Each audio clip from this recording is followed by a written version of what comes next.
maio 23, 2 Samuel 2, verso 12 a 3, verso 39. Certo dia, Abner, filho de Ner, conduziu as tropas de Ibosete, filho de Saul, de Maanaim, para Gibeão. Ao mesmo tempo, Joabe, filho de Zeruia, saiu com as tropas de Davi e foi ao encontro deles na represa de Gibeão, onde os dois exércitos ficaram frente a frente, posicionando-se em lados opostos da represa. Então Abner disse a Joabe: proponho que alguns de nossos guerreiros lutem em confronto direto diante de nós. Está bem, respondeu Joabe. Então foram escolhidos 12 soldados de Benjamim para representar Isbosete, filho de Saul, e 12 soldados para representar Davi. Cada um agarrou seu adversário pela cabeça e cravou a espada um no lado do outro, e todos morreram juntos. Por isso, desde então, esse lugar em Gibeão é conhecido como Elcate Azurim. Seguiu-se nesse dia uma violenta batalha, na qual Abner e os homens de Israel foram derrotados pelos soldados de Davi. Joabe, Abissai e Asael, os 3 filhos de Zeruia, participaram da batalha nesse dia. Asael, que era rápido como uma gazela, começou a perseguir Abner. Continuou decididamente em seu encalço, sem perdê-lo de vista. Quando Abner olhou para trás e viu que ele se aproximava, perguntou: é você, Asael? Sou eu mesmo, respondeu ele. Saia do meu encalço, disse Abner, enfrente um dos soldados mais jovens e tome suas armas. Mas Asael continuou a persegui-lo. Mais uma vez, Abner o advertiu: pare de me perseguir, não quero matá-lo. Como poderia encarar seu irmão Joabe? Asael, porém, se recusou a dar meia volta, e Abner lhe cravou no estômago a parte de trás da lança, que saiu pelas costas. Asael caiu morto no chão, e todos que passavam por ali pararam ao ver Asael caído e morto. Então Joabe e Abissai saíram em perseguição a Abner. O sol estava se pondo quando chegaram a um monte Amá, perto de Gia, no caminho para o deserto de Gibeão. Os soldados de Abner, da tribo de Benjamim, se reuniram no alto do monte para resistir ao ataque. Então Abner gritou para Joabe: será que não há como evitar matarmos uns aos outros? Não vê que isso só resultará em amargura? Quando você vai ordenar que seus homens parem de perseguir seus irmãos israelitas? Joabe respondeu: só Deus sabe o que teria acontecido se você não tivesse falado, pois se fosse preciso, nós o teríamos perseguido a noite toda. Então Joabe tocou uma trombeta e seus homens pararam de perseguir os soldados de Israel e a batalha cessou. Durante toda aquela noite, Abner e seus homens recuaram pelo vale do Jordão, atravessaram o rio, marcharam a manhã inteira e só pararam quando chegaram a Maanaim. Enquanto isso, Joabe e seus homens também voltaram da perseguição a Abner. Quando Joabe fez a contagem, viu que faltava apenas 19 homens, além de Asael. Os soldados de Davi, por sua vez, haviam matado 360 homens da tribo de Benjamim e dos demais soldados de Abner. Joabe e seus homens levaram o corpo de Asael para Belém e o sepultaram no túmulo de seu pai. Então, caminharam a noite toda e chegaram a Hebrom ao amanhecer. Assim começou uma longa guerra entre a família de Saul e a família de Davi. Com o tempo, Davi se fortaleceu cada vez mais e a família de Saul foi se enfraquecendo. Estes são os filhos de Davi que nasceram em Hebrom. O filho mais velho era Amnon, filho de Ainoã de Jezreel. O segundo era Daniel, filho de Abigail, a viúva de Nabal do Carmelo. O terceiro era Absalão, filho de Maaca, filha de Talmai, rei de Gessur. O quarto era Adonias, filho de Agite. O quinto era Cefatias, filho de Abital. O sexto era Itreão, filho de Egla, esposa de Davi. Todos esses filhos de Davi nasceram em Hebrom. Enquanto continuava a guerra entre as famílias de Saul e de Davi, Abner se tornou um líder cada vez mais influente entre a família de Saul. Um dia, Isbosete, filho de Saul, acusou Abner de ter relações com uma das concubinas de Saul, uma mulher chamada Rispa, filha de Aiá. Abner ficou furioso com as palavras de Isbosete. Por acaso sou um cão de Judá para ser tratado dessa maneira? Gritou ele. Depois de tudo que fiz por seu pai Saul e pela família e os amigos dele, ao não entregar você a Davi, minha recompensa é ser acusada por causa dessa mulher. Que Deus me castigue severamente se eu não fizer por Davi tudo o que o Senhor prometeu a ele. Tomarei o reino da família de Saul e o entregarei a Davi. Estabelecerei o trono de Davi tanto sobre Israel como sobre Judá, desde Dan ao norte até Berseba ao sul. Isbosete não se atreveu a dizer nem mais uma palavra, pois teve medo de que Abner poderia fazer. Então Abner enviou mensageiros para dizer a Davi: afinal, a quem pertence essa terra? Faça um acordo comigo, e eu o ajudarei a conseguir o apoio de todo Israel.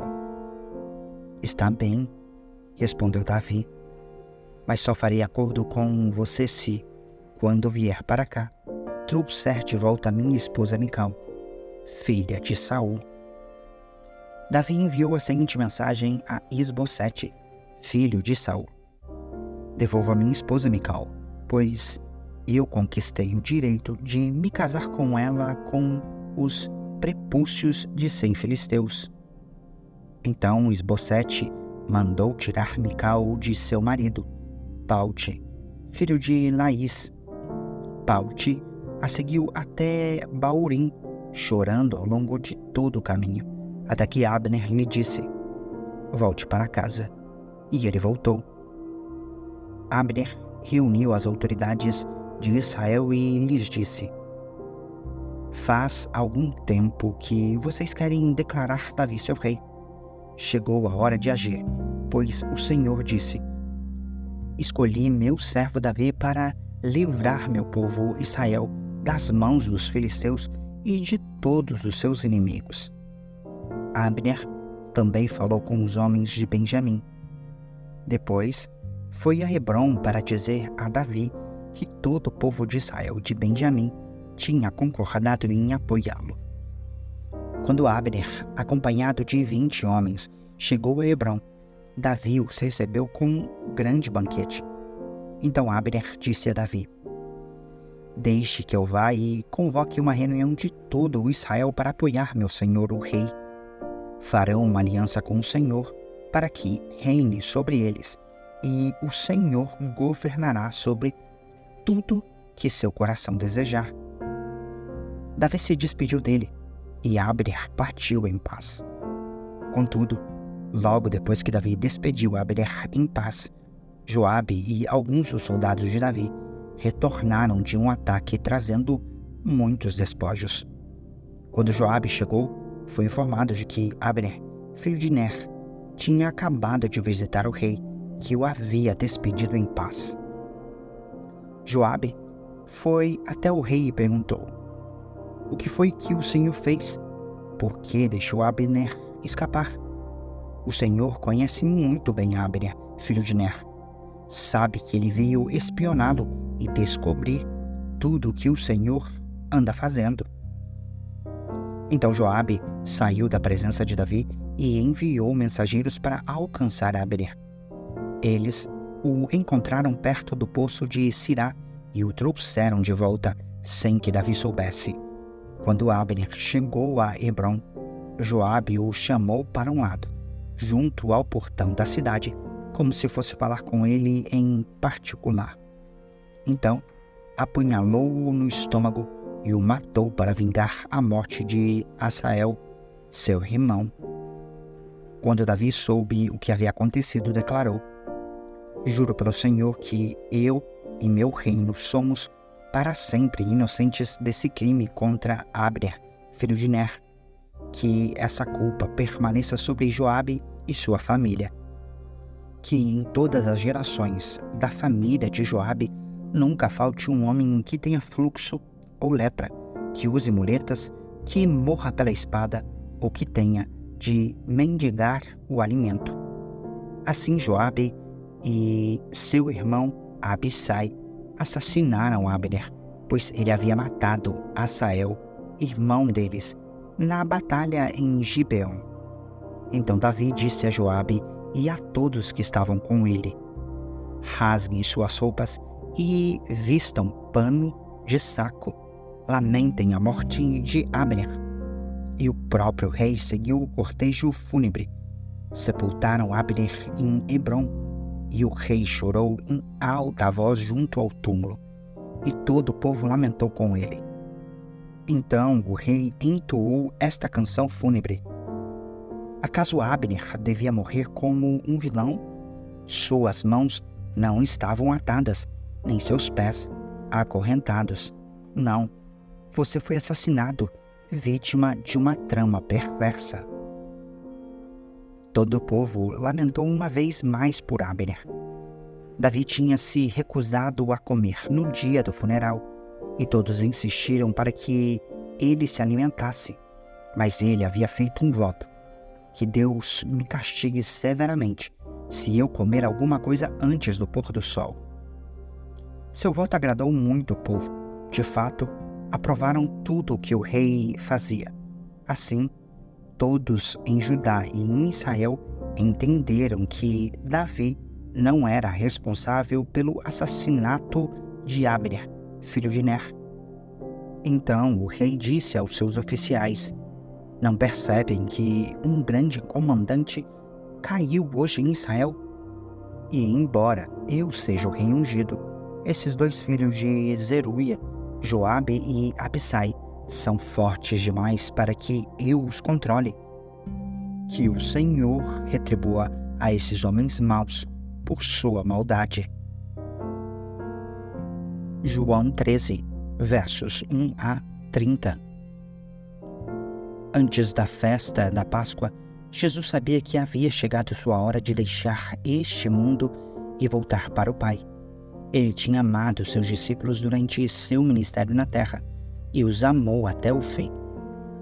Estava na hora do jantar e o diabo já havia instigado Judas, filho de Simão Iscariotes, a trair Jesus.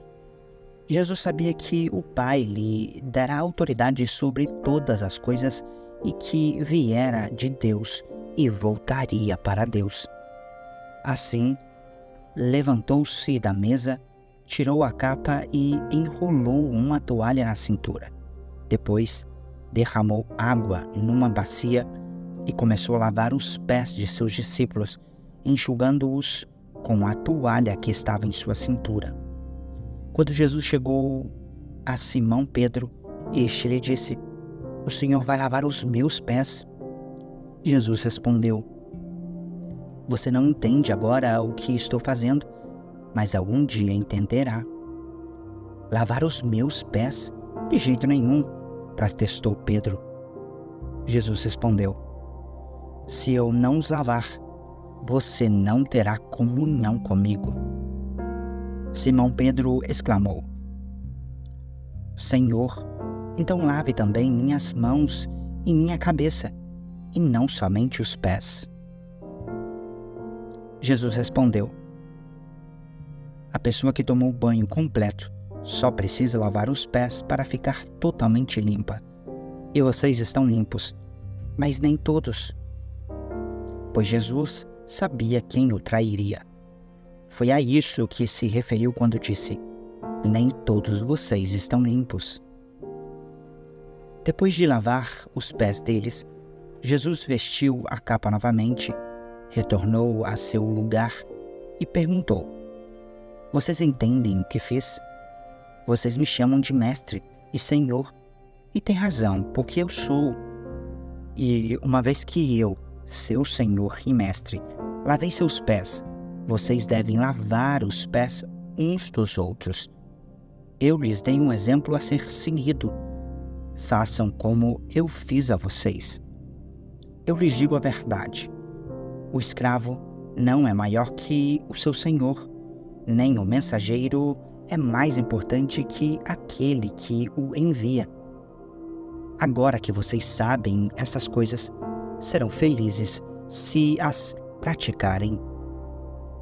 Não digo essas coisas a todos vocês, conheço os que escolhi, mas isto cumpre as escrituras que dizem: aquele que come do meu alimento voltou-se contra mim.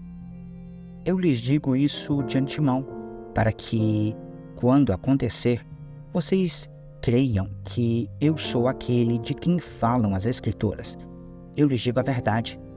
Quem recebe aquele que envio, recebe a mim, e quem recebe a mim, recebe o Pai que me enviou. Então Jesus sentiu profunda angústia e exclamou: eu lhes digo a verdade. Um de vocês vai me trair. Os discípulos olharam uns para os outros, sem saber a quem ele se referia. O discípulo a quem Jesus amava ocupava o lugar ao lado dele à mesa.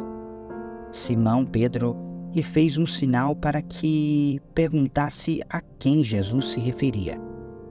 Então o discípulo se inclinou para Jesus e perguntou: Senhor, quem é? Jesus respondeu: é aquele a quem eu der o pedaço de pão que molhei na tigela. E depois de molhar o pedaço de pão, deu-o a Judas, filho de Simão Iscariotes. Quando Judas comeu o pão, Satanás entrou nele. Então Jesus lhe disse: o que você vai fazer? Faça logo. Nenhum dos outros à mesa entendeu o que Jesus quis dizer. Como Judas era o tesoureiro, alguns imaginaram que Jesus tinha mandado que ele comprasse o necessário para a festa ou desse algum dinheiro aos pobres. Judas saiu depressa, e era a noite. Salmo 119, versos 1 a 16. Aleph. Como são felizes os íntegros, os que seguem a lei do Senhor. Como são felizes os que obedecem a seus preceitos e os buscam de todo o coração. Não praticam o mal e andam em seus caminhos. Tu nos encarregaste de seguir fielmente tuas ordens. Meu grande desejo é que minhas ações sempre reflitam teus decretos. Então não ficarei envergonhado quando meditar em todos os teus mandamentos. Eu te darei graças por viver corretamente à medida que aprender teus justos estatutos. Obedecerei a teus decretos. Por favor, não desista de mim. Bete. Como pode o jovem se manter puro, obedecendo a tua palavra? De todo o meu coração te busquei. Não permitas que eu me desvie de teus mandamentos. Guardei tua palavra em meu coração, para não pecar contra ti. Eu te louvo, ó Senhor. Ensina-me teus decretos. Recitei em voz alta todos os estatutos que nos deste. Alegrei-me com o caminho apontado por teus preceitos. tanto quanto com muitas riquezas. Meditarei em tuas ordens e refletirei sobre teus caminhos. Terei prazer em teus decretos e não me esquecerei de tua palavra. Provérbios 15, versos 29 e 30. O Senhor está longe dos perversos, mas ouve as orações dos justos. O olhar animador alegra o coração. Boas notícias dão vigor ao corpo.